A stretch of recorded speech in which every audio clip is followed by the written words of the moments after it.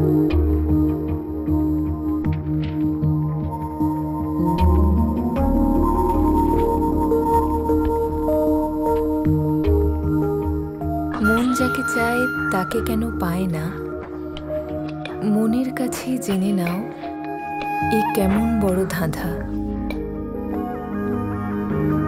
গাছ পাখি ফুল যেন বলছে আজ আমায়, মন আমার কারো কাছে রয়েছে বাঁধা।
প্রতিশ্রুতি দিয়েছিলেন যে আমাদের এলাকায় আপনি কলেজ বানিয়ে দেবেন, কিন্তু কলেজ তো হলোই না, আর এবারও একই কথা বলছেন। আমি ছোটবেলা থেকে একই রকম গিরগিটির মতো রং বদলাই না। দাদা, জনতা বিশ্বাস করবে কি করে? ওদের বিশ্বাস করানো তোমাদের কাজ। আমার ভাইয়েরা আর বোনেরা, গতবার আপনারা আপনাদের মূল্যবান ভোট দিয়ে আমাকে আপনাদের প্রতিনিধি বানিয়েছিলেন, কিন্তু আমি একলা এমএলএ হয়ে কি লাভ?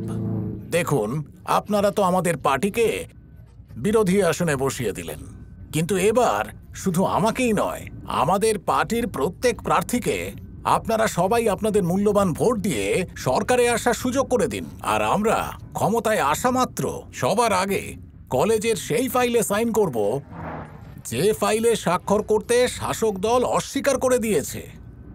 এইভাবেই বিশ্বাস জাগাতে হয়, তবেই লোকে চোখ বন্ধ করে ভোট দেবে। দেখো, যাদের ভাবার কোনো ক্ষমতা নেই তারাই হলো জনতা, আর যাদের ভাবার ক্ষমতা আছে তারা রাজনৈতিক নেতা। এবারও আমি জিতবো, কিন্তু কত ভোটে জিতবো সেটা বুঝতে পারছি না। হ্যালো স্যার, এখন পুজো করছেন, আধ ঘন্টার মধ্যে পৌঁছে যাবেন। স্যার, পার্টি অফিসে সবাই আপনার জন্য অপেক্ষা করছেন। এই, গাড়িটা সোজা ঝর্ণার দিকে নিয়ে চল, ওখানে স্নান করলে সমস্ত নেশা কেটে যাবে। চল।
যেখানে হয়েছিল সেখানে লোকজনের সংখ্যা অনেক বেশি ছিল, আর সেখানে যারা উপস্থিত ছিলেন বেশিরভাগই টুরিস্ট। এই সিজনে বহু টুরিস্ট সেই এলাকায় থাকে, আর ঠিক সেই কারণে খুনিকে ধরা কঠিন কাজ। অনেক অসুবিধা থাকা সত্ত্বেও পুলিশ ইনভেস্টিগেশন চালিয়ে যাচ্ছে। আমরা টুরিস্টদের অনুরোধ করব তারা যেন সেখানে এখন না যায়। আমাদের পার্টির প্রার্থী দেবরাজের মৃত্যুর জন্য কে দায়ী আমরা সবাই জানি। হেরে যাওয়ার ভয়ে ওরা ভাড়াটে গুন্ডা পাঠিয়ে দেবরাজকে মেরে ফেলেছে। প্রকাশ্য দিবালোকে এতগুলো লোকের সামনে দেবরাজকে মেরে ফেললো। খুনি কোথা থেকে এলো আর কোথায় গেল কেউ জানে না, পুলিশও কিছু বলতে পারছে না। সবাই টাকা খেয়ে বসে আছে। ওরা এখনো খুনিকে ধরতে পারেনি, আর ধরার কোনো চেষ্টাও করছে না। সরকারে যারা আছে তারা এখন থেকে মারদাঙ্গা শুরু করেছে। ভোটে জেতার জন্য যা খুশি তাই করতে পারে। কর্মকর্তাদের কাছে অনুরোধ, আমাদের প্রার্থীকে মুখ্যমন্ত্রী বানানোর জন্য এখন থেকে চেষ্টা করুন, এতেই সবার মঙ্গল।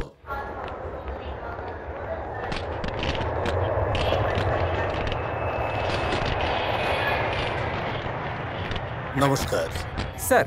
দুজন প্রার্থী খুন হয়েছেন। জনগণ বলছে এতে নির্বাচন প্রক্রিয়া থমকে যাবে। আপনার বক্তব্য কি? প্রশ্নটা যেখানে রাজনীতির, সেখানে যদি কেউ অরাজকতা সৃষ্টি করতে চায় আমরা নিশ্চয়ই অ্যাকশন নেব। পুলিশের তদারকিতে নির্বাচন কমিশন এটাই চেষ্টা করবে যাতে শান্তিপূর্ণ এবং নিরপেক্ষ নির্বাচন হয়। প্রার্থীদের এভাবে খুন হওয়ার কারণে কি ইলেকশন মুলতবি করা হবে? কেন মুলতবি করবে? কারণ নাম প্রত্যাহার করবার দিন এখনো পার হয়ে যায়নি। সব পার্টি তাদের ইচ্ছে মতো ক্যান্ডিডেট পাল্টাতে পারে। নির্বাচন 10ই মেই হবে। স্যার, এই খুনের কারণে কোনো সমস্যা দেখা দেবে? এই প্রশ্নের উত্তর তো পুলিশ কমিশনার দেবেন। ইলেকশন কমিশনার এর উত্তর কি করে দেবে? আমাদের কিন্তু দায়িত্ব নিয়ে কাজ করতে হবে। Please come in. Please take your seat. Thank you sir. জানেন নিশ্চয়ই এবারের প্রার্থী শম্ভুলাল বাবু খুন হয়েছেন। সেই খুনের ডিটেলস এই ফাইলে আছে, আর এই ফাইলে খুন হওয়া আর এক প্রার্থী দেবরাজের ডিটেলস আছে। প্রথম খুনের পর আমাদের ডিপার্টমেন্ট ভেবেছিল তাতে অপোজিশন পার্টির হাত আছে। ওখানে এসআইও এটাই বলেছিলেন, কিন্তু দুদিন বাদে আর একটা খুন হলো। উনি আবার অপোজিশন পার্টির প্রার্থী। আমার মনে হচ্ছে গন্ডগোলটা অন্য কোথাও। অবশ্য আমি দুজন ইনভেস্টিগেটিং অফিসারকে বলেছি সমস্ত তথ্য খতিয়ে দেখে রিপোর্ট যেন আপনাকে পাঠায়। You must follow up the case and keep me informed, okay? Alright sir.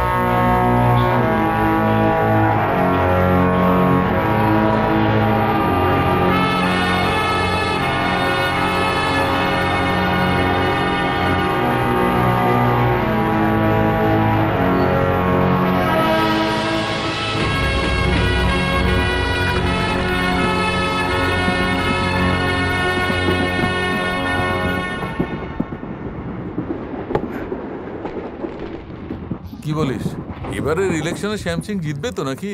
এর নাম তো কোনোদিনও শুনিনি। আরে সেই শ্যামসিং যে কৃষ্ণ সেজে বাঁশি বাজিয়ে প্রচার করে। আরে ওর কথা বলছে? ওই নির্বাচনে জিতবে তাতে কোনো সন্দেহ নেই, কিন্তু ও ভীষণ কিপটে। একটা ভোটের জন্য আপনি 1000 টাকা দিচ্ছেন, কিন্তু ও একটা পয়সাও দেবে না। যদিও হেরে যায় তাহলে আমাকে একটা ভালো পোস্ট দেবেন তো? ঠিক আছে, চেষ্টা করব। স্যার সময় হয়ে গেছে, পরে স্টেশনও আসছে। যাক, তোমরা গিয়ে শুয়ে পড়ো, সকালে কথা হবে। আচ্ছা আসছি, নমস্কার।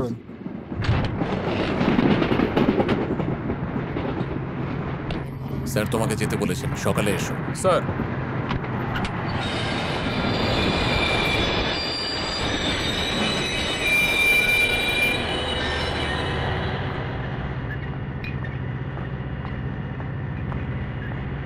তাড়াতাড়ি এসো। ঠিক আছে স্যার।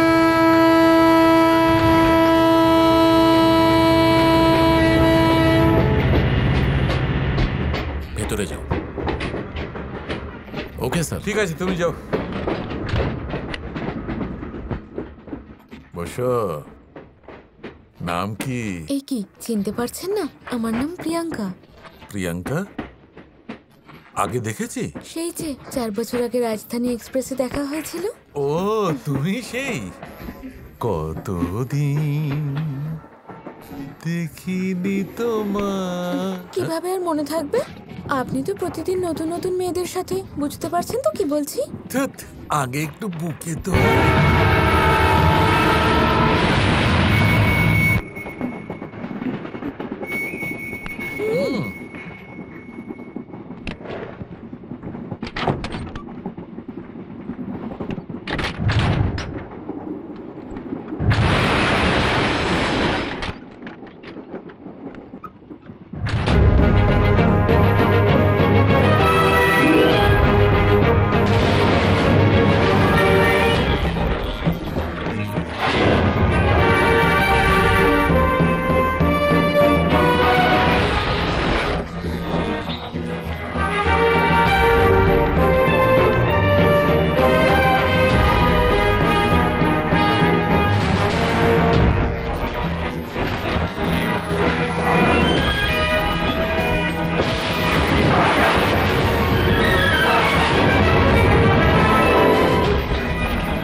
মিনিস্টার রাজ বলদেবকে নিয়ে এই নিয়ে মোট 3 জন মন্ত্রী খুন হলেন। এদিকে খুনের প্রকৃত কারণ বুঝে ওঠার আগেই একের পর এক ভয়ঙ্কর খুনের কাণ্ড ঘটে চলেছে, আর এর ফলে সমস্ত রাজনৈতিক নেতাদের মনে মৃত্যু ভয় সৃষ্টি হয়েছে। মুখ্যমন্ত্রীর আদেশ অনুসারে একটা আপৎকালীন বৈঠক ডাকা হয়েছে। আপাতত কি করা যায় বলুন? ভবিষ্যতে যাতে এরকম দুর্ঘটনা না ঘটে সেই জন্যই সিএম স্যার আপনাকে গৃহমন্ত্রীর পদে বসিয়েছেন। আর এখানে একটার পর একটা খুন হয়ে চলেছে, আর কে খুনি জানাও যাচ্ছে না। তার মানে আপনি আপনার কাজ করতে পারেননি। এই যে আমি খুনিকে ধরতে পারিনি বলে তোমার সমস্যা, নাকি এটা নিয়ে সমস্যা যে পুলিশ আমার হাতের মুঠোয়? দেখুন উনি যেটা বলতে চাইছেন সেটা হলো খুনিকে কি আমি বাড়িতে লুকিয়ে রেখেছি যে আমাকে অপবাদ দেওয়া হচ্ছে? পুলিশ তো ওকে খুঁজে চলেছে। যখন জানতে পারবো তোমাদেরকেই আগে এসে বলবো। খুনিকে আমরা অবশ্যই ধরবো। আমার কথাটা শুনুন, যদি এইভাবে চলতে থাকে বিপক্ষ দল বলবে যে আমাদের আইনি ব্যবস্থা ভেঙে পড়েছে, আর আমাকে ইস্তফা দিয়ে বাড়িতে বসে থাকতে হবে। এখন ওদের মুখ বন্ধ করার কোনো উপায় বলুন। তুমি চুপ করো তো, আমি নিজেই খুব চিন্তায় রয়েছি। একটা কাজ করা যাক, এই যে সব খুন হচ্ছে এগুলো গণতন্ত্রের বিরুদ্ধে এবং নিন্দনীয়, এমন একটা বিবৃতি দিয়ে আমরা চুপ করেছি।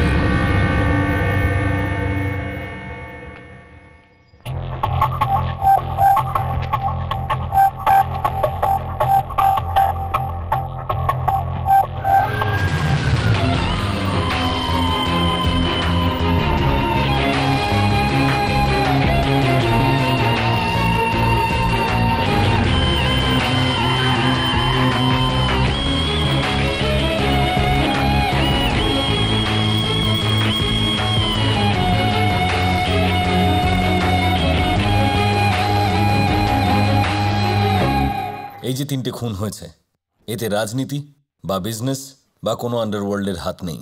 এই 3টে খুন থেকে আমরা জানতে পেরেছি যে এই মৃত ব্যক্তিদের সাথে কারোর ব্যক্তিগত কোনো বিবাদ ছিল না। এই 3 জনের মধ্যে শুধু একটাই মিল রয়েছে যে এরা 3 জনেই রাজনীতিবিদ। তাই যার রাজনীতি পছন্দ নয় বা কোনো নেতাকে পছন্দ নয়, যার নির্বাচন পছন্দ নয়, সেরকম কোনো ব্যক্তি এটা করেছে। এগুলো করে ও পুরো রাজ্যে রাজনৈতিক নেতাদের মধ্যে ও ভয় ঢোকানোর চেষ্টা করছে। আচ্ছা দাদা, আমাদের এরিয়ায় কে জিতবে বলুন তো? এইসব কথা ছাড়ো তুমি, এখন এই শহরে বেঁচে থাকবে সেটা বলো। আজ পর্যন্ত সবাই নেতাদের দেখে ভয় পেত, এখন নেতারা নিজেরাই লুকিয়ে বসে আছে। কি হবে কিছু মাথায় ঢুকছে না। এমএলএ হব বলে রাজনীতিতে এলাম, মনে হচ্ছে আমাদের এবার মরতে হবে। দেখো, 5 বছর বাদে ইলেকশন তো আবার হতে চলেছে। এই বছর যদি না হয় তাহলে পরের বছর দাঁড়াবো। ইলেকশনের থেকে প্রাণটা বেশি গুরুত্বপূর্ণ, তাই আমি এক্ষুনি গিয়ে নিজের নামটা উইথড্র করে নেব।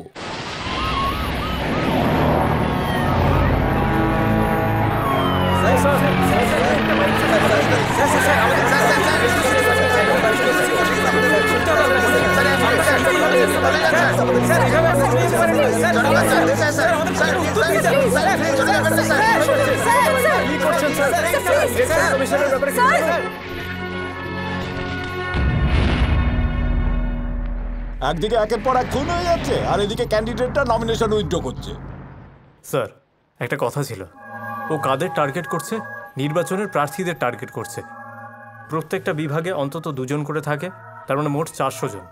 সেই 400 লোকের মধ্যে যারা সব থেকে বেশি খারাপ তাদেরকে মারছে ও।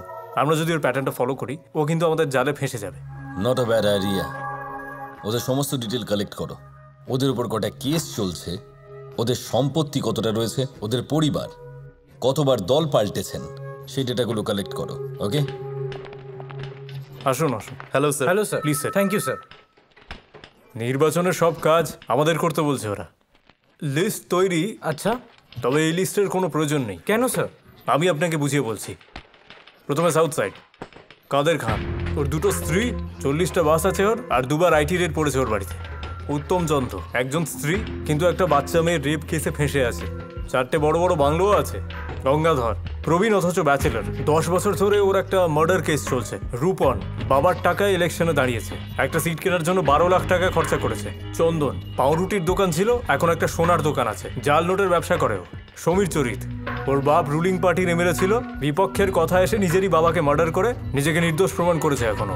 সেই এলাকা থেকেই আবার এমএলএ হয়ে দাঁড়িয়েছে। আবার একজন রূপন দাশগুপ্ত। সতীশ, এনার কথা শুনে মনে হচ্ছে সবাই এবার মারা যাবে। যে প্রার্থী মরে গেছে তার বদলে নতুন কোনো প্রার্থী দাঁড় করাচ্ছে নাকি পার্টি? আগে 30-40 লাখ টাকা দিয়ে এমএলএ সিট কিন্তু এখন টাকা দিতে রাজি আছে, কিন্তু কেউ এমএলএ হতেই চাইছে না। ঠিক বলেছো তুমি। আমরা লক্ষ লক্ষ টাকা খরচ করে কেন ইলেকশন লড়ি? যাতে জিতে কোটি কোটি টাকা কামাতে পারি। এখন যদি প্রাণই চলে যায় তাহলে রাজনীতি করে লাভ কি? ভোটে দাঁড়ানোর থেকেও আমাদের প্রাণ বাঁচানোটা বেশি গুরুত্বপূর্ণ। আমি লড়বো না ইলেকশন। পাগলের মতো কথা বলো না। মৃত দেবরাজের 3টে বউ ছিল, লোকেদের ধমকে চমকে অনেক সম্পত্তি করেছিল। এলাকার সমস্ত পঞ্চায়েতের সিদ্ধান্ত ও একাই নিত। কোনো ব্যক্তিগত শত্রুতার জেরে ও খুন হয়ে থাকতে পারে। আরে না না, আমিও তো জীবনে অনেক ভুল করেছি, তাহলে কি আমিও মরে যাবো? আরে এইভাবে মৃত্যু নিয়ে কেন ভয় পাচ্ছ? এত ভয় যখন রাজনীতি করতে এসেছো কেন? আমি তো আছি, আমি কি ভয় পাচ্ছি? না না, আপনি ভয় পাচ্ছেন কিনা সেটা তো প্রশ্ন নয়, কিন্তু আমাদের সবার পরিবার আছে, ছেলে মেয়ে আছে, তারা বড় হচ্ছে। তারা যদি জানতে পারে যে আমরা এরকম একটা ঘটনার সাথে জড়িত, তারা কি চিন্তামুক্ত হয়ে থাকতে পারবে? এটা হতে পারে না। এইবার সিট অন্য কাউকে দিয়ে দিন, আমরা পার্টিতে আছি, সেটাই যথেষ্ট।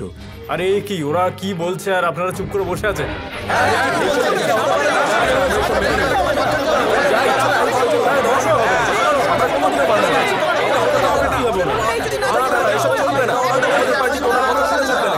বহু ক্ষেত্রে প্রার্থীরা প্রাণের ভয়ে নিজেদের নমিনেশন তুলে নিচ্ছে।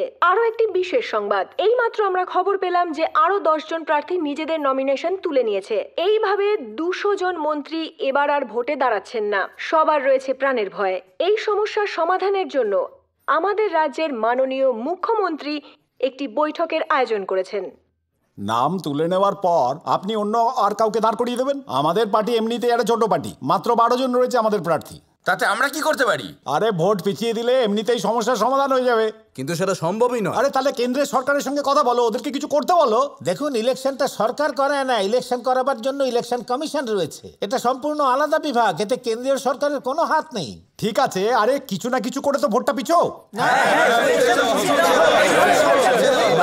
না করে কাজের কাজ করবে। এখানে বড় পার্টি আর ছোট পার্টির কথা আসছে কেন? প্রত্যেকটা পার্টি গুরুত্বপূর্ণ। আমাদের সবাইকে একজোট হয়ে একটা সিদ্ধান্ত নিতে হবে, সেই ব্যাপারে ভাবো। আজকাল সব রাজ্যে জলের খুব সমস্যা হচ্ছে, বুঝতে পারলে?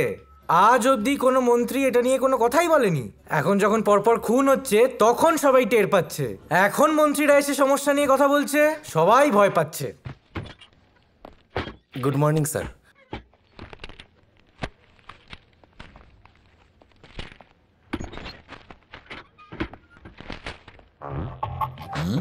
লেক্সিকন কলেজে ওপিনিয়ন পোলটা কেন রেখেছে? Birla sir, get me Shambhulal's file. Okay sir.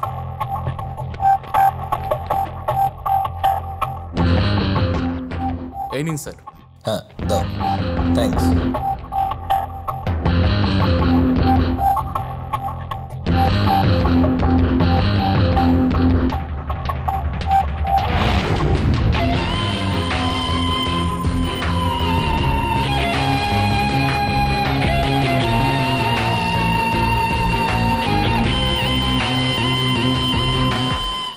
নির্বাচনের ক্ষেত্রে আমরা প্রথমবার এটা খেয়াল করতে পারছি যে বেশ কিছু প্রার্থী তাদের নাম ফিরিয়ে নিচ্ছে। অনেকেই ভয় পাচ্ছে, তারা ইলেকশনে দাঁড়াতে চাইছে না। পূর্বে আমরা এরকম কোনো ঘটনা দেখিনি, ইতিহাসে বোধহয় প্রথমবার এরকম হচ্ছে। প্রিন্ট মিডিয়া থেকে শুরু করে সব রকম মিডিয়ার লোকজন আজকে যাচ্ছেন ইলেকশন কমিশনারের সঙ্গে একটা মিটিং করতে।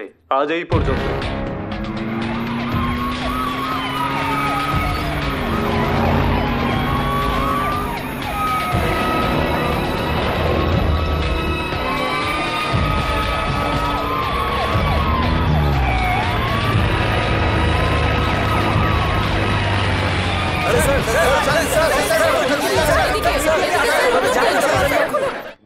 মোট প্রার্থী হলো 1185, আর তার মধ্যে নির্দল প্রার্থী হলো 185 জন। 610 জন তো নামই তুলে নিয়েছে। তাহলে এই বিষয়ে কি করা উচিত? শুধু ইলেকশন পিছিয়ে দিন। এর আগেও স্যার বিহার আর ইউপিতে আইন ব্যবস্থা পুরোপুরি ভেঙে যাওয়ার ফলে ভোট স্থগিত করা হয়েছিল। হতে পারে আজ পর্যন্ত যা কিছু হয়েছে পুলিশের ভুলেই হয়েছে, কিন্তু ভোটের সময় কিছু হলে আমরা ফেঁসে যাব।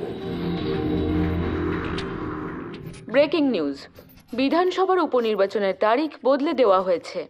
নির্বাচনের জন্য এসব খুন হওয়ার কারণে আমাদের রেকর্ড অনুযায়ী 700-রও বেশি ক্যান্ডিডেট তাদের নাম প্রত্যাহার করে নিয়েছেন। আইন ব্যবস্থার বিশৃঙ্খলার জন্য নির্বাচন কিছুদিনের জন্য পিছিয়ে দেওয়া হোক। আর সেই অপরাধী এখনো ধরা পড়েনি। পুলিশ কিন্তু সবকিছু জানে, জেনে শুনেই ওকে ছেড়ে রেখে দিয়েছে।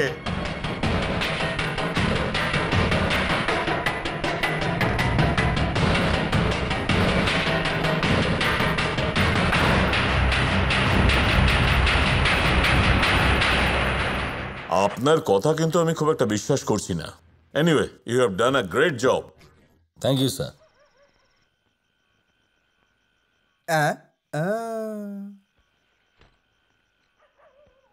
অনেক দূরে কোথাও যাচ্ছেন নাকি? ইউনিভার্সিটিতে এম এর এন্ট্রান্স এক্সাম দিতে যাচ্ছি। আরে এত তো পড়াশোনা করলেন, আরো পড়তে যাচ্ছেন? কি বললে? আরে কিছু না, ওই ফোন বাজছে। হ্যালো স্যার, পুলিশ আপনার এবং সত্যপ্রসাদের ঠিকানা খুঁজে পেয়েছে। পুলিশ জানতে পেরেছে এই সব কিছুর পিছনে আপনারা দুজনেই আছেন। আপনাদের যে কোনো মুহূর্তে গ্রেফতার করতে আসতে পারে। সাবধানে থাকবেন স্যার। আর সত্যপ্রসাদকেও খবর দিয়ে দিন স্যার। আপাতত কিছু করবেন না স্যার।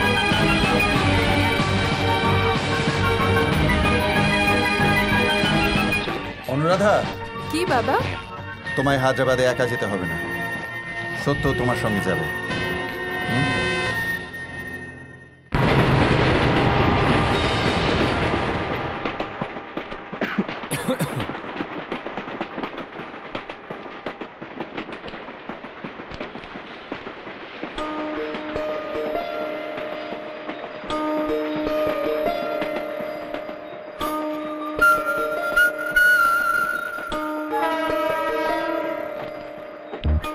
কি হয়েছে?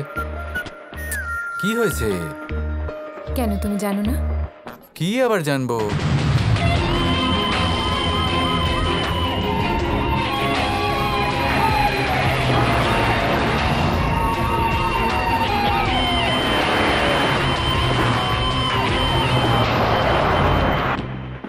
সবকিছু জেনে শুনেও না জানার ভান করছো, তাই না? তোমার এই ব্যাপারটাই আমার সবচেয়ে বেশি ভালো লাগে।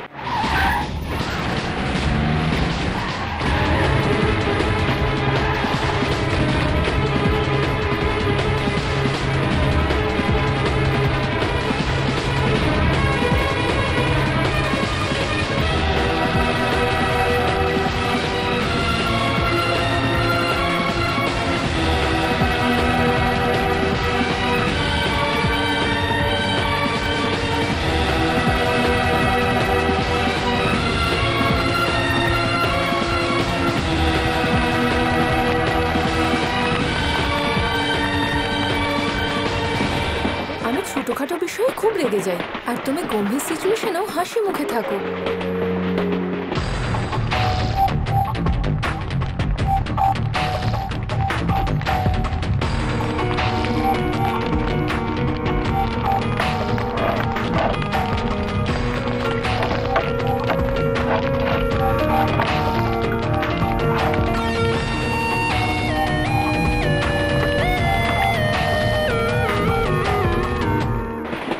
যখন কেউ আইনের বিরুদ্ধাচরণ করে আমার ভীষণ রাগ হয়, কিন্তু এই সমস্ত ব্যাপারে তোমার মনে হয় কিছুই যায় আসে না।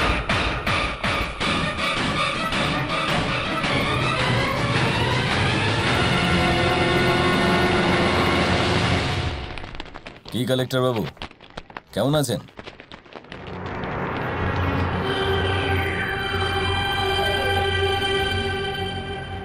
শুধু কালেক্টর বলবেন না, 16 বছরের চাকরি জীবনে 23 বার ট্রান্সফার হওয়া কালেক্টর বলুন আমাকে। জানি স্যার, সবই জানি। 23 বার আপনার ট্রান্সফার হয়েছে। 2 বছর সাসপেন্ডও ছিলেন, জীবনে ভালো কিছু করতে পারেননি অথবা আপনার মন চাইনি, সেই জন্য আপনি সার্ভিস ছেড়ে দিলেন। তারপরে 10 বছর আপনি কলেজের প্রফেসর ছিলেন। 5 বছর আগে ভিআরএস নিয়ে নিজেরই গ্রামে ফিরে এসে সেটেল হয়ে গেলেন। আপনার স্টুডেন্ট সত্যপ্রসাদ যে আলাদা আলাদা জায়গায় গিয়ে রাজনেতাদেরকে খুন করেছে, তাকে আপনি বাড়িতে থাকার জায়গা দিলেন। এই সব কিছু আমি জানি। আমি এমনভাবে কথা বলছি যেন আমি সব জানি। তুমি কিন্তু ভালো করেই জানো যে আমি তোমাকে সত্যিই খুব ভালোবাসি। তা সত্ত্বেও তুমি এমন ভান করছো যেন তুমি কিচ্ছু জানো না। সেই জন্যই আমার তোমাকে এতটা ভালো লাগে। ঠিক আছে, এখন যা যা বললে সব ভুল বেরোলে তারপরেও ভালোবাসবে? আইএএস অফিসার হওয়ার পর আপনি কলেজের প্রফেসরও ছিলেন, তা সত্ত্বেও আপনি একজন খুনিকে নিজের ঘরে জায়গা দিলেন। আপনার কি একটু লজ্জা করলো না? No, not at all. 24 বছরের একটা যুবককে খুনি তৈরি করার সমাজের লজ্জা পাওয়া উচিত, আর সেই রাজনীতিবিদদের লজ্জা পাওয়া উচিত যাদের জন্যে ও আজ খুনি। ওর ভয়ে ইলেকশন পিছিয়ে দেওয়া সরকারের লজ্জা পাওয়া উচিত, আর ওকে ধরতে ব্যর্থ পুলিশ ফোর্স মানে আপনাদের লজ্জা পাওয়া উচিত, আমার নয়। আমি আজ খুব গর্বিত। আমার সমস্ত ছাত্রের মধ্যে সেরা ছাত্র কে জানেন? আপনাদের ওই খুনি সত্যপ্রসাদ। কি বলছো তুমি?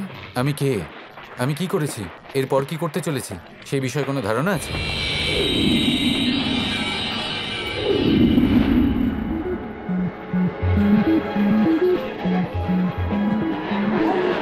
আরে এবারেও সত্য ফার্স্ট হয়েছে।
ভাই, আমাদের সাথেই মদ খাস, আমাদের সাথেই সিনেমা দেখতে যাস, হাসি ঠাট্টাও করিস, কিন্তু প্রত্যেকবার পরীক্ষার সময় আমাদেরকে পিছনে ফেলে তুই কি করে ফার্স্ট হয়ে যাস বলতো? মানে কি করে?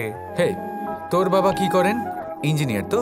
তোর বাবা ডক্টর, তোর বাবা ব্যাংক ম্যানেজার, আর তোর বাবা মিউনিসিপ্যাল কমিশনার। আমার বাবা কি করেন জানিস তো? তোদের পরিবারে সবাই খুব শিক্ষিত, আগে তারা পড়াশোনাও করেছেন, কিন্তু আমার পরিবারে এই প্রথম আমি পড়াশোনা করতে এসেছি। পড়াশোনার মধ্যে যে মজা আছে সেটা আমি জানি। পড়াশোনা করাটা আমার ইচ্ছে, আর ক্লাসে ভালো র্যাঙ্ক করাটা আমার বাবার ইচ্ছে। দেখলি তো, আজকেও তোর লেট হলো। ঘুমিয়ে পড়েছিলাম। এসে গেছিস? আসছি। কাল কিন্তু নাইট ডিউটি, সকালে এসো না। হ্যাঁ।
একদিনে কত সিগারেট খাস তুই? কলেজে থাকলে 4 প্যাকেট, আর বাড়িতে 6 প্যাকেট। দেখেছিস? এই স্যার আসছেন। Good morning sir. Sorry sir. তোলো স্যার, কিন্তু তোলো। এই সিগারেটের দাম কত তুমি জানো? দাম কত? 5 টাকা স্যার। 5 টাকা দিয়ে সিগারেটটা কিনে আমায় দেখে তুমি ফেলে দিলে? ভাই, প্রফেসরকে সম্মান দেখাচ্ছ? যদি সত্যিই সম্মান করতে, তাহলে কলেজ ক্যাম্পাসের মধ্যে তুমি সিগারেট খেতে না। কখনো নিজের ভুলকে লুকোনোর চেষ্টা করবে না, ওকে? স্মোক। আমি বলছি স্মোক করো। শোনো, যে কাজই করো না কেন নির্ভীকভাবে করো। Be black or white, don't try to be grey. ওকে?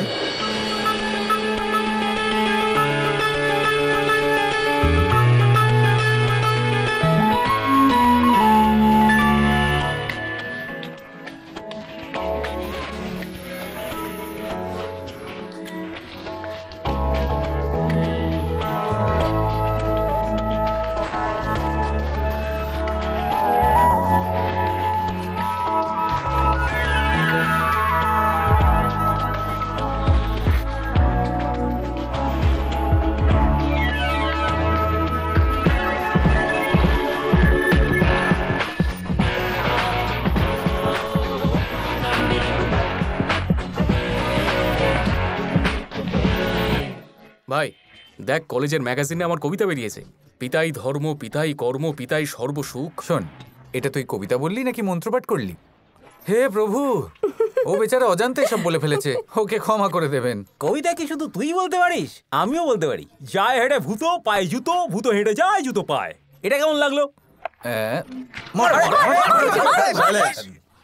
কলেজে পড়াশোনা তোমরা কেমন করছো আমি জানি না, কিন্তু ভাব ভালোবাসা ভালোই হচ্ছে। কোন ভালোবাসার কথা বলছেন? এইভাবে ছেলেরা মেয়েরা সব গা ঘেঁষাঘেঁষি করে বসে আছো, এটাকে ভালোবাসা বলবো না তো আর কি? আমরা সবাই মিলে এখানে গল্প করছি, এটা ফ্রেন্ডশিপ, ভালোবাসা নয়। ফ্রেন্ডশিপের নাম দিচ্ছ? এটা তো তোমাদের দোষ থাকতে একটা অজুহাত মাত্র। ও গড, আপনি ফ্রেন্ডশিপের মানেই জানেন না। কারণ ইন্টারনেটে ব্লু ফিল্ম দেখে দেখে আপনাদের মাথাটাই খারাপ হয়ে গেছে। ব্লু ফিল্ম শুনেই মুখ বেঁকিয়ে দিলেন। আপনার কোনো ধারণাই নেই যে কথা কাউকে বলা যায় না সেগুলো ফ্রেন্ডদের বলা যায়। বন্ধুদের সাথে হেসে হেসে কথা বলাটা কোনো অন্যায় নয়। স্যার প্লিজ, বন্ধুত্ব আর ভালোবাসা দুটোকে গুলিয়ে ফেলবেন না। ওকে ওকে ওকে স্যার, ওরা কিন্তু ঠিকই বলেছে। আপনি অ্যাডভাইস দেওয়ার ছলে ওদের বিপদগামী করবেন না। চলুন চা খাওয়া যাক। You carry on.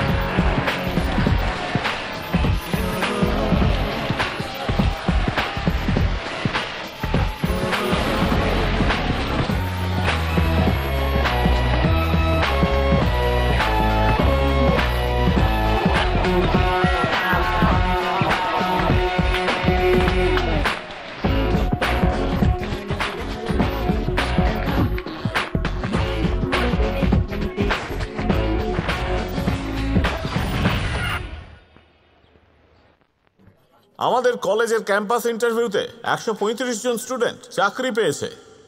আমরা এটা নিয়ে গর্বিত এই কারণে যে 60% স্টুডেন্ট ভালো চাকরি নিয়ে এই কলেজ থেকে বেরোচ্ছে। এটা শুধু তাদের জন্যই নয়, কলেজের জন্যও গৌরবের বিষয়। আর এদের জুনিয়ররা এই 60%কে 100% করে তুলবে, সে ব্যাপারে আমার পূর্ণ বিশ্বাস আছে। এবার টপারদের মধ্যে থেকে আমাদের স্টুডেন্ট নরেশকে ডাকছি, সেকেন্ড ইয়ার MSc ফিজিক্স। তার হাতে অ্যাপয়েন্টমেন্ট লেটার তুলে দিচ্ছে কোম্পানির ম্যানেজার।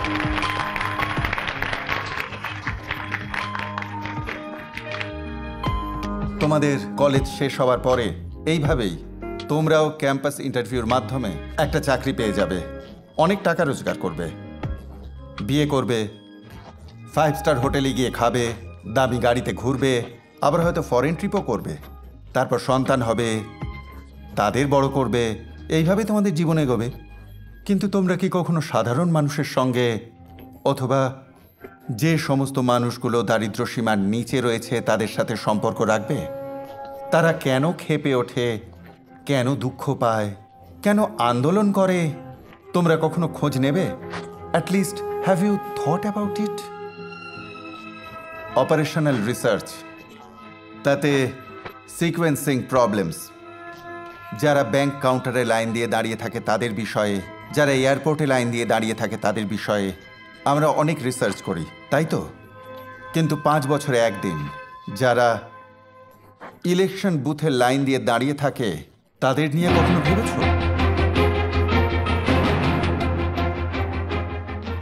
এই সেমিস্টারে তোমাদের কোনো ইন্টারনাল পরীক্ষা হবে না, কোনো কুইজ হবে না, কোনো অ্যাসাইনমেন্টও থাকবে না।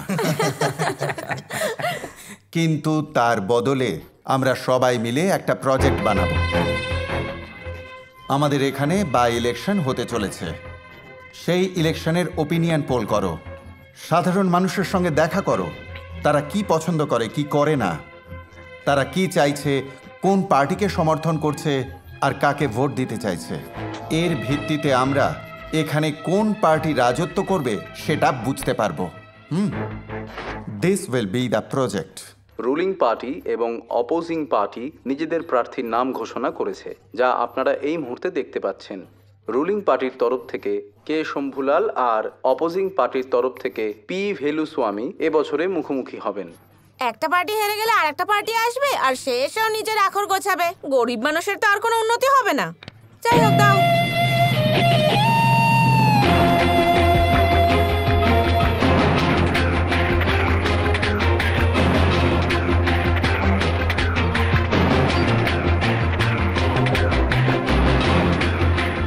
শম্ভুলাল এই নির্বাচনে 50 লাখ টাকা খরচ করছে। জিতে গেলে সবার আগে টাকাটা আদায় করবে নাকি আমাদের মতো সাধারণ মানুষদের সেবা করবে? আমিও রুলিং পার্টির সমর্থক, এলাকার সব কাজ আমিই দেখি, কিন্তু অদ্ভুত ব্যাপার দেখুন, এই শম্ভুলাল তো পার্টির মেম্বারই নয়, আর একে প্রার্থী বানিয়ে দিয়েছে। আর আমি যদি এর বিরোধিতা করি, আমাকে এই গলা ধাক্কা দিয়ে পার্টি থেকে বের করে দেবে। কপালটাই খারাপ। দেখো বাবা, সব কেন্দ্রে কোনো না কোনো ক্যান্ডিডেট জেতে, কিন্তু জনসাধারণ সবসময় হেরেই যায়। ইলেকশন না প্রহসন।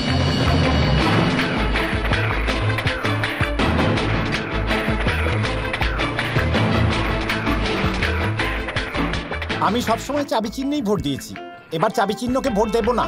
কেন্দ্রীয় মন্ত্রীর সুপারিশে এই শম্ভুলাল ভোটে দাঁড়িয়েছে। আরে পার্টির কর্মকর্তা হয়েও আমাদের কোনো সম্মান নেই।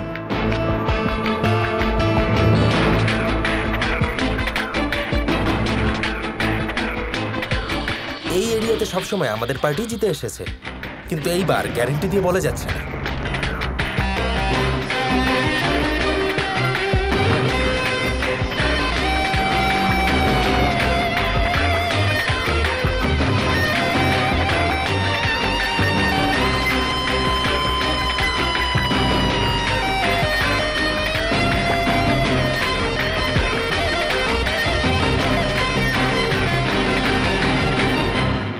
কালেক্টরের চাকরি ছেড়ে প্রফেসর হয়ে এলেন, আমরা ভেবে অবাক হয়ে যাই। ছাত্রদের সঙ্গে মিলে আপনি প্রজেক্ট ওয়ার্ক, ওপিনিয়ন পোল কিছু না কিছু করতেই থাকেন। প্রত্যেকেই তো ঝাঁকের কই হতে চায়, সবাই গতানুগতিকতায় বিশ্বাসী হয়ে পড়েছে। কিন্তু আমার পলিসি একটু অন্যরকম। আমি সমাজে একটা বদল আনার চেষ্টা করছি, আর আশা করছি সেই কাজে আমি সফলও হব। স্যার, হ্যাঁ, সবাই চলে এসছেন। চলুন যাওয়া যাক। আপনাদের স্বাগত জানাই। যে বাই ইলেকশন হতে চলেছে সেই বিষয়ে আমাদের কলেজের তরফ থেকে আমরা ওপিনিয়ন পোল করেছিলাম, আর এই ওপিনিয়ন পোল যাতে কলেজ পর্যন্ত সীমিত না থাকে এবং জনতা পর্যন্ত পৌঁছতে পারে, তাই আপনাদের ডেকে পাঠিয়েছি। এবার এই ওপিনিয়ন পোলের রেজাল্ট আমাদের প্রফেসর রঘু নিজে হাতে কলেজের প্রিন্সিপালের হাতে তুলে দেবেন। সতীশ, হ্যাঁ, সবাইকে দাও। Congratulation sir.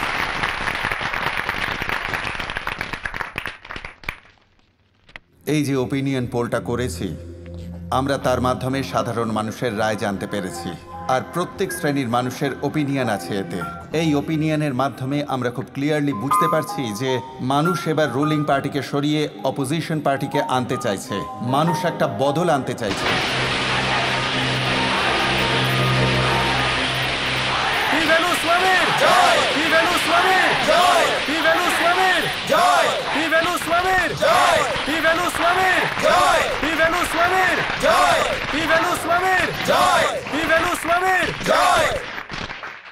মধ্য জনশক্তি পার্টির প্রার্থী আর আমার ছোট ভাই শ্রী বলবন্ত শর্মাকে এই নির্বাচনে জেতানোর জন্য আমি ভোটদাতাদের নিজের অন্তর থেকে ধন্যবাদ জানাচ্ছি।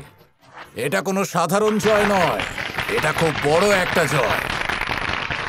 শাসক দলের যদি এতটুকুও লজ্জা থাকে তাহলে তাদের কি করা উচিত? এই পরাজয়কে মেনে নিয়ে ইস্তফা দেওয়া উচিত আর নির্বাচনের জন্য অপেক্ষা করা উচিত। ওরা কি আদৌ নির্বাচনের জন্য তৈরি? আরো 1 বছর, মানে আগামী ইলেকশন পর্যন্ত আমাদের পরাজয়টা নিয়ে ওরা রাজনীতি করবে। এবার থেকে ওরা বারবার জিজ্ঞেস করবে আমরা ইস্তফা দিতে প্রস্তুত কিনা। রুলিং পার্টি হওয়া সত্ত্বেও এই বাই ইলেকশনে আমাদের পরাজয় কি করে হলো? ও কত লক্ষ টাকা খরচ করলো, এমনকি বিশেষজ্ঞরাও বলেছিল এবারে আমাদের জয় নিশ্চিত।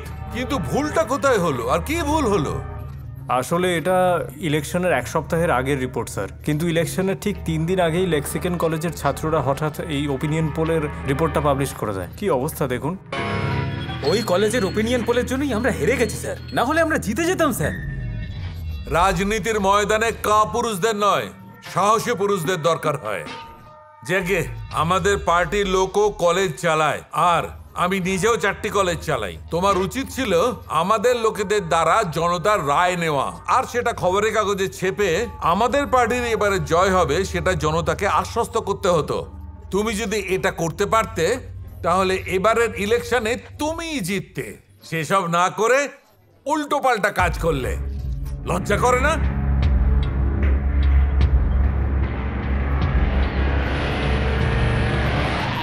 এই শোন এদিকে, প্রিন্সিপালের রুমটা কোন দিকে? আপনি কি ব্যাপার? দাঁড়া বলছি, তোদের কলেজটা কিনে নেবো, কোনো সমস্যা আছে?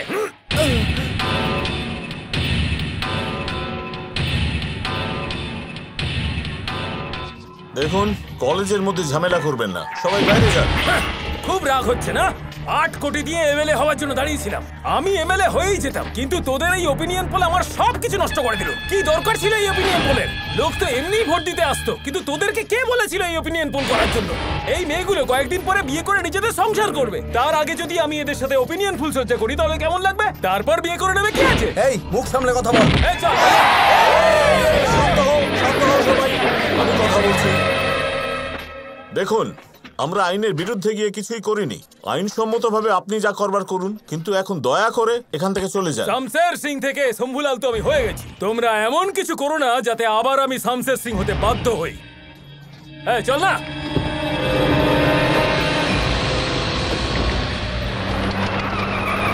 কি সত্য? তোর বন্ধুকে মেরে চলে গেল আর তুই দাঁড়িয়ে দেখলি? তোর লজ্জা হওয়া উচিত। ওকে যেতে দিলি কেন? সবাই মিলে মারলি না কেন? এসব কি বলছো? চুপ করো। স্টুডেন্টস, তোমরা নিজেদের ক্লাসে যাও। এ কি স্যার, বাংলা ভাষীদের সাথে বাংলায় বলেন, ইংরেজি ভাষীদের সাথে ইংরেজিতে বলেন। ওরা যারা মারপিট করে চলে গেল তাদেরকে মারপিটের ভাষায় বলতে পারবেন না? চোখের সামনে অন্যায় হচ্ছে আর আমরা শুধু দাঁড়িয়ে দাঁড়িয়ে দেখবো? আমাদের রক্ত কি এতটাই ঠান্ডা হয়ে গেছে?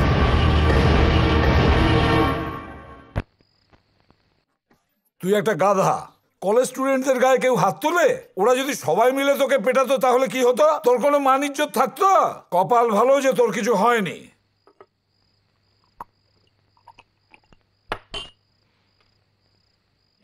কি করব?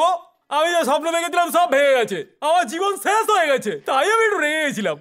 মন দিয়ে শোন, ভালো রাজনীতিবিদ হতে গেলে মনের কথা কখনো শুনবি না, মাথাটা ব্যবহার করবি। কাল সকালে ওই কলেজের কনভোকেশন অনুষ্ঠানে আমি চিফ গেস্ট হয়ে যাচ্ছি।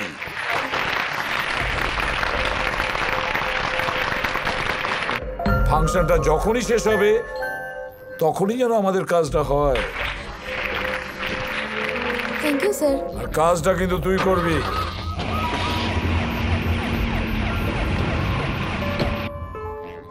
এর পেছনে আমি আছি, কেউ যেন জানতে না পারে।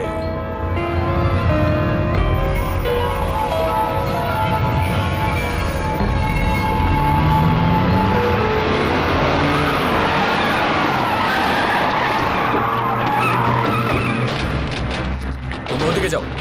আরে যাও না, তোমরা আমার সাথে এসো।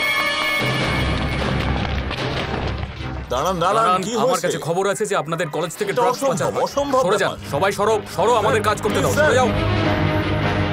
দাঁড়ান দাঁড়ান দাঁড়ান, কলেজ ক্যাম্পাসে আপনার ঢোকার সাহস হলো কি করে? হ্যাঁ জানি, পুলিশ এভাবে কলেজে আসতে পারে না। এখানে তো পড়াশোনা হয়, তাই না? তাহলে ভয় কিসের? এই এই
না না সত্য না সত্য সত্য চল চল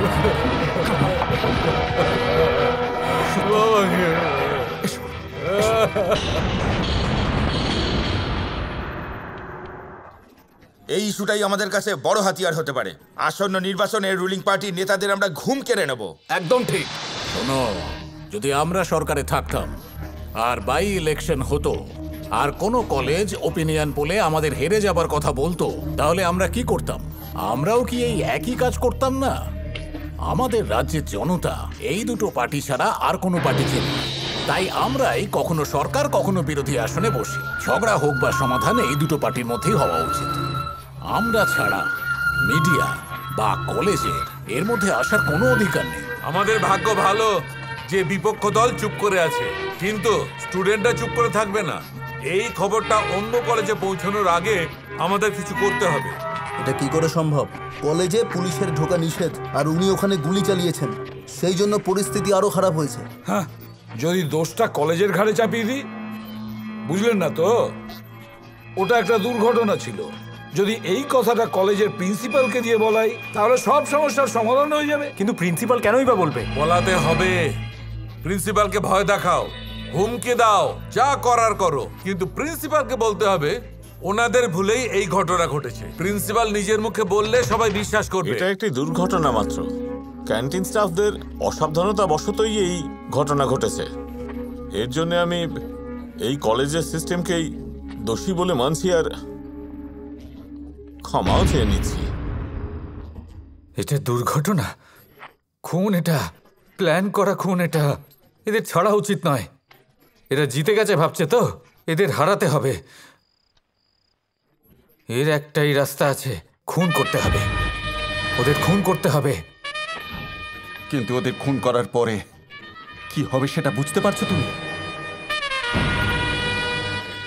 তার বদলে অন্য কেউ মন্ত্রী বা এমএলএ হয়ে আসবে আর এই কলেজটা বন্ধ করে দেবে।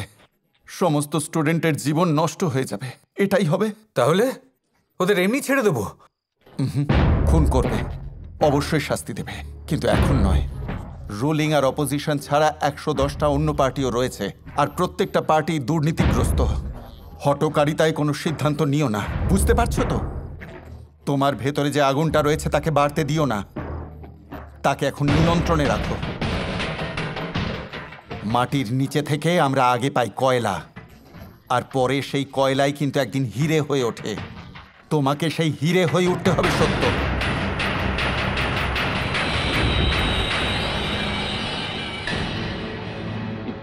যে নেতা এখন খুন হয়েছে সে যদি তখন খুন হতো, তখন সেই নেতাকে রাষ্ট্রীয় মর্যাদা দেওয়া হতো, আর তার দল তাকে ভগবানের স্থান দিয়ে দিত। সমস্ত দুর্নীতি যা সে করেছে সব চাপা পড়ে যেত। কিন্তু এখন ইলেকশনের সময়, সেই জন্যে চারিদিক গরম হয়ে রয়েছে, সবকিছু উত্তপ্ত হয়ে রয়েছে, সবাই ভয়ও পেয়ে আছে। আর খুনিকে ধরবার জন্য প্রত্যেকেই কোথায় রয়েছে বলুন? স্যার, ওনার মেয়ে আর সত্যপ্রসাদ হায়দ্রাবাদ যাচ্ছে, আমরা এক্ষুনি খবর পেলাম। ট্রেন কোন স্টেশনে রয়েছে সেটা ফোনে ট্রেস করো, ফোর্স নিয়ে যাও আর ওদেরকে গ্রেপ্তার করো। ঠিক আছে, আসুন।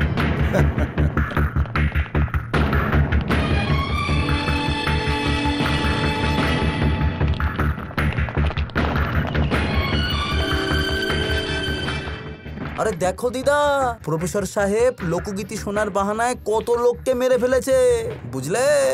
আরে চুপ কর, না হলে তোকেও ধরে নিয়ে যাবে।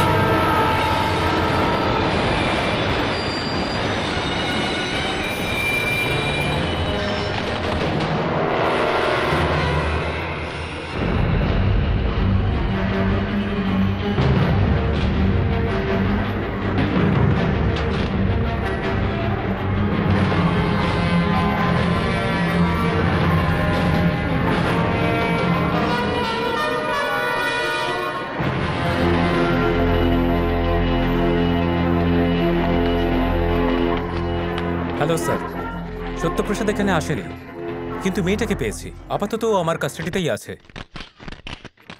নাসিকে যে প্রার্থীর খুন হয়েছে দেবরাজ, সে কোনো নির্বাচনেই হারেনি। সে গত 3টে সেশন ধরে এমএলএ রয়েছে। আর যে ক্যান্ডিডেটের খুন ট্রেনে হয়েছে সে গত 2বার এমএলএ ছিল, শুধু একবার সে হেরে গেছিল। তাই যে রাজনীতিবিদদের হত্যা হয়েছে তারা প্রত্যেকে কোনো না কোনো পদে ছিলেন। কিন্তু পুনেতে শম্ভুলাল বলে যে প্রার্থীর খুন হয়েছিল সে কখনো কোনো রকমের পদ পায়নি, শুধু একবার ভোটে দাঁড়িয়েছিল আর হেরেও গিয়েছিল। শম্ভুলাল যে কখনো কোনো পদ পায়নি তার হত্যা হওয়ার পর আমরা প্রত্যেকে চমকে গিয়েছিলাম। তার এনকোয়ারি যখন করা হলো তখন আমরা জানতে পারলাম যে লেক্সিকন কলেজে একটা ওপিনিয়ন পোল রাখা হয়েছে। সেজন্য যে দাঙ্গা হয়েছিল তাতে 40 জন মারা গিয়েছিলেন, সেইটা আমরা পরে জানতে পেরেছিলাম। লেক্সিকন কলেজ থেকে সব সময় ভালো ভালো স্টুডেন্টরা ক্যাম্পাস ইন্টারভিউতে চাকরি পেয়ে চলে যান, কিন্তু সেই কলেজ থেকেই গ্র্যাজুয়েশন করা বেস্ট স্টুডেন্ট সত্যপ্রসাদ কোনো চাকরি করতেই চায়নি। সেটাই আমাদের সন্দেহ তৈরি করে দেয়। ঠিক সেভাবেই কালেক্টরের চাকরি রিজাইন করে সেই কলেজের প্রফেসর হওয়া মিস্টার রঘু হঠাৎ করে ভিআরএস নিয়ে নেওয়ায় আমাদের সন্দেহ বেড়ে যায়। এই সমস্ত সন্দেহের বিষয়গুলোকে আমরা এক জায়গায় নিয়ে এসে রাখলাম। তখনই আমরা সবটা বুঝতে পারলাম। স্যার, প্রফেসর রঘুকে ধরলেন, সত্যপ্রসাদকে তো ধরতে পারলেন না। আমি যতদিন না সত্যপ্রসাদকে গ্রেপ্তার করে ফেলছি ততদিন এই শহর ছেড়ে যাব না। ওকে, প্রফেসর রঘুকে আজকে কোর্টে পেশ করা হবে।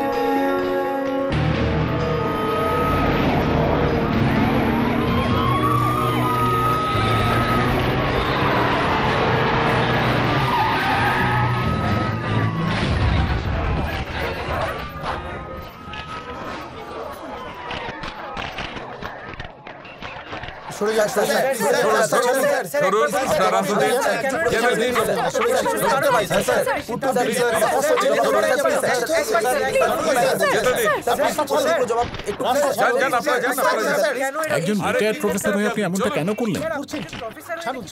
এটার আসল কারণটা কি একটু বলুন। যা কিছু হয়েছিল সব আপনি জানতেন, সেই ব্যাপারে আপনি পুলিশকে বলতে পারবেন। সব জেনেও আপনার চুপ থাকাটা কি অন্যায় নয়? না, একদমই না। প্রত্যেক দিনই আপনাদের চোখের সামনে অন্যায় হচ্ছে, আর সব দেখেও আপনারা চুপ করে আছেন। একইভাবে আমার চোখের সামনেও একটা ভালো ঘটনা ঘটলো, আমি চুপ করে রইলাম। That's all. যদি আপনারা না ভুল করে থাকেন তাহলে আমিও করিনি। স্যার, এইভাবে কি চলতে থাকবে? সত্যপ্রসাদ যে খুনগুলো করেছিল সেগুলোর কোনো পার্সোনাল মোটিভ না থাকলেও ওর লিস্টে আমরা গৃহমন্ত্রীর নামও পেয়েছি। সেটা খুবই উদ্বেগজনক। হোম মিনিস্টারের সিকিউরিটি আর একটু টাইট করে দাও। আগামী 1 সপ্তাহে ওনার যা যা প্রোগ্রাম আছে সেগুলো জেনে নাও। Yes sir.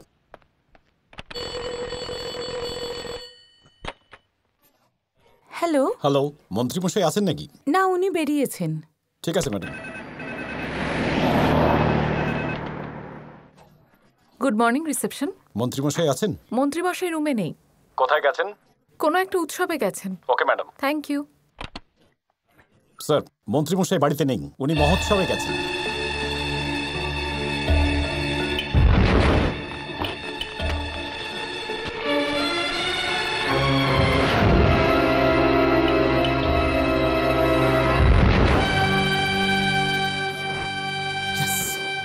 Yes yes yes, ও ওখানে নিশ্চয়ই আসবে।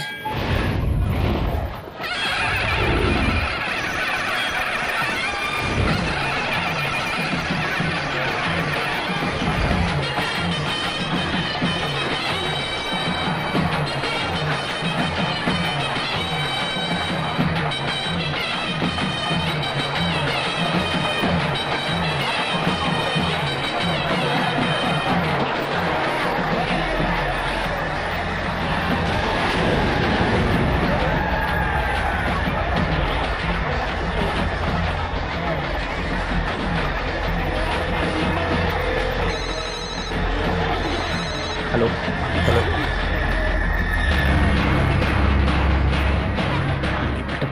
হ্যাঁ আমি ওখানেই দাঁড়িয়েছি, আর ওরা এই রাস্তা ধরেই আসছে।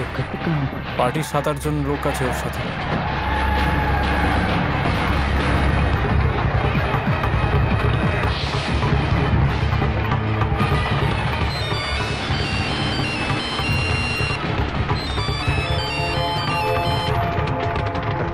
সত্য?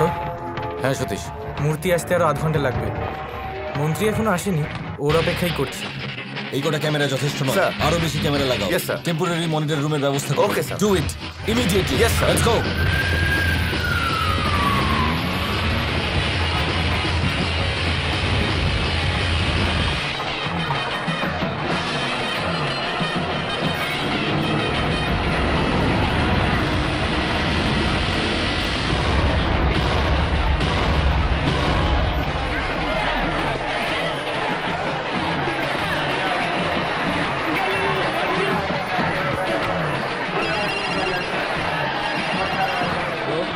Hello hello hello minister PA বলছেন? Hello hello hello hello hello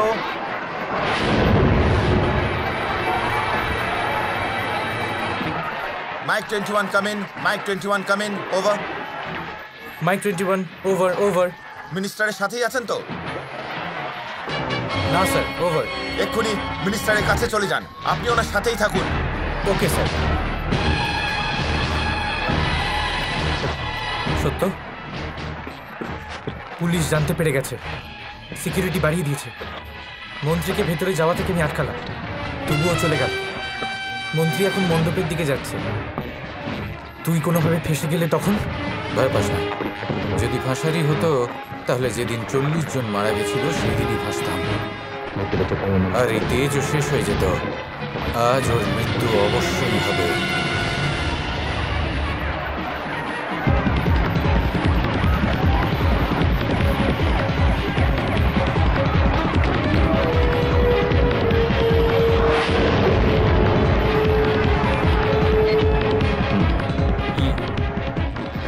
Is everything okay? Okay, sir.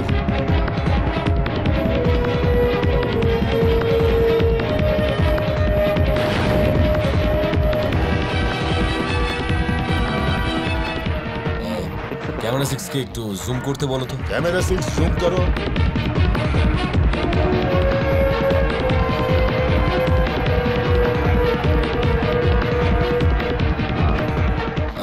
Camera 2 কে একটু রাইটে প্যান করতে বলো। ক্যামেরা 2 রাইট প্যান করো।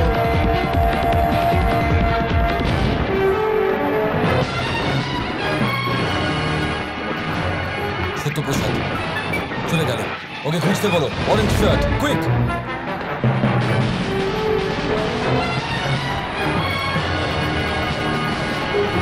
ওখানে নেই স্যার।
ওখানেই আছে, মণ্ডপের ভিতরেই আছে।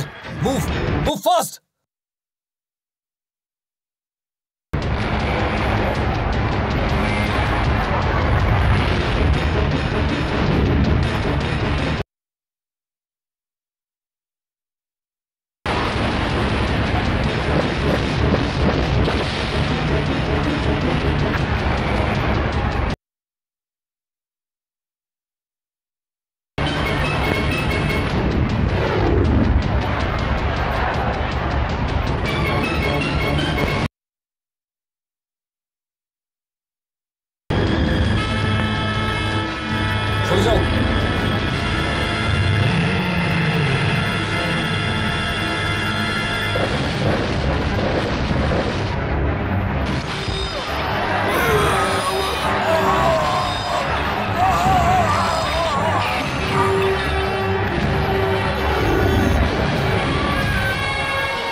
আমি কে সেটা তোমরা জানো, সেটা এবার এরাও জানুক। আমি হলাম সত্যপ্রসাদ, যে অনেক নেতাকে খুন করেছে সেই সত্যপ্রসাদ, যে ইলেকশন বন্ধ করেছে সেই সত্যপ্রসাদ, আপনাদের মতো এই নেতাদের ওপর যে ভরসা হারিয়েছে সেই সত্যপ্রসাদ, এই সমস্ত নেতাদের হাতে 40 জনকে চোখের সামনে যে মরতে দেখেছে সেই সত্যপ্রসাদ। আমরা স্বাধীন হয়েছি কত বছর হয়েছে? এই এতগুলো বছরে প্রত্যেকের যোগ্যতা বেড়েছে। 1947 সালে 4টে ওষুধের নাম জানলেই ডাক্তার হওয়া যেত। 77-এ MBBS পড়ে ডাক্তার হওয়া যেত, কিন্তু এখন MD করলে তবেই ডাক্তার হওয়া যায়। 1947 সালে ইন্টার পাস ব্যাংক ম্যানেজার হয়ে যেত। 77-এ BCom পাস করলে ব্যাংক ম্যানেজার হওয়া যেত, কিন্তু এখন MBA ডিগ্রি দরকার। প্রথমে যে লেখাপড়া জানতো সে মাস্টার হয়ে যেত, পরে মাস্টার হতে গেলে 8 পাস করলেই হতো, আর এখন MSc MPhil করলে তারপর কিছু হাজার টাকার চাকরি পাওয়া যায়। Doctor, engineer, bank officer, teacher, collector, এগুলো হওয়ার যা কোয়ালিফিকেশন সেগুলো অনেক বেড়ে গেছে, কিন্তু আজ MLA হওয়ার জন্য কি হতে হবে? 21 বছর বয়স হলেই হলো। 21 বছর হওয়াই কি যথেষ্ট? যাকে খুশি MLA করা যায়। তার জন্য পড়াশোনায় দারুণ হতে হবে সেটা আমি বলছি না। যারা ঘুষ খায়, যারা নিজের শক্তির অপব্যবহার করে, তারা প্রচুর পড়াশোনা জানে আর তারাই রাজনীতিতে আসছে। ঠিক আছে, যদি কোনো অশিক্ষিত ব্যক্তি রাজনীতিতে আসেও, হ্যাঁ, সে অশিক্ষিত সেটাই লোকে বারবার বলতে থাকে, কিন্তু তার ভালো দিকটা সবাই ভুলে যায়। ঠিক আছে, এই রাজনীতিতে আজকে এমন লোকও দাঁড়ায় যারা অবিবাহিত, কিন্তু বিয়ে হয়ে যাওয়ার পর নিজের পরিবারের স্বার্থ ছাড়া তারা আর কিছুই বোঝে না। আচ্ছা আমাকে বলুন, প্রত্যেক ঘর থেকে একজনকে সেনাতে ভর্তি হওয়া উচিত। যে বাড়ির ছেলে সেনাতে গেছে সেই বাড়ির লোক কি রাজনীতি করতে পারবে এমনটা করা হলে? জীবনে প্রত্যেকটা পদক্ষেপ পার করে তবেই উন্নতি করা যায়। ঠিক সেইভাবে দুবার যে পঞ্চায়েত ইলেকশন জিতেছে তাকেই MLA করা হোক, দুবার যে MLA হয়েছে তাকেই মন্ত্রী করা হোক, আর দুবার যে মন্ত্রী হয়েছে তাকেই প্রধানমন্ত্রী করা হোক না? বাকি সমস্ত ক্ষেত্রেই যোগ্যতার একটা গুরুত্ব আছে, কিন্তু এই ক্ষেত্রে যোগ্যতার দরকারই নেই। এমন কেন? অর্ধেকের চেয়ে বেশি মানুষ ভোট কেন দেন না? কারণ তারা জানেন যে যারা ভোটে দাঁড়াচ্ছে তারা ঠিক নয়। সবার আগে ভোট দেওয়াটা কম্পালসারি করতে হবে। 10টা চিহ্ন যদি ঠিক না হয় তাহলে 11 নম্বর চিহ্ন করা উচিত অশোক স্তম্ভ চিহ্ন, তাতে ভোট দিন। অশোক স্তম্ভ চিহ্ন যদি বেশি ভোট পায় তাহলে জেলা কালেক্টরকে MLA ঘোষিত করো। হ্যাঁ, তখন বুঝে যাবে যে কজনের মধ্যে যোগ্যতা আছে। আমরা আমাদের বাচ্চাদের ডাক্তার বা ইঞ্জিনিয়ার হওয়ার জন্য বড় করি, আমরা ভাবিও না তারা বড় হয়ে MP বা MLA হতে পারে। কারণ রাজনীতি একটা দুর্নীতির জায়গা, সেটাই আমাদের মাথায় বসে আছে। আর এই দুর্নীতিকে আটকাবো বলেই আমি এই খুনগুলো করেছি। অপরাধ করলে শাস্তি পাওয়ার ভয় থাকা উচিত, সেই জন্য আমি এটা করেছি। আমাদের সৃষ্টি করেছেন ব্রহ্মা, ভারতে ওনার 2টোই মন্দির আছে। আমাদের রক্ষা করেন যে বিষ্ণু, তার 20টা মন্দির আছে, কিন্তু বিনাশকর্তা শিবের প্রত্যেক গলিতে একটা করে মন্দির আছে। আমরা ওনাকে ভালোবেসে পুজো করি, আমাদের বিনাশ না করে দেন এই ভয় পুজো করি। আর এই ভয়টাই আমি তৈরি করেছি, যাতে তাদের মরতে না হয় সেই ভয় কেউ ইলেকশনে দাঁড়ায়নি, আর ইলেকশন পিছিয়ে দেওয়া হলো। এবার অন্তত ভেবে দেখুন কি করা উচিত। এসব যোগ্যতা থাকতে হবে সেটা আমি বলছি না, কিন্তু কিছু তো যোগ্যতা থাকতে হবে, তাই না? এটুকুই আমার অনুরোধ।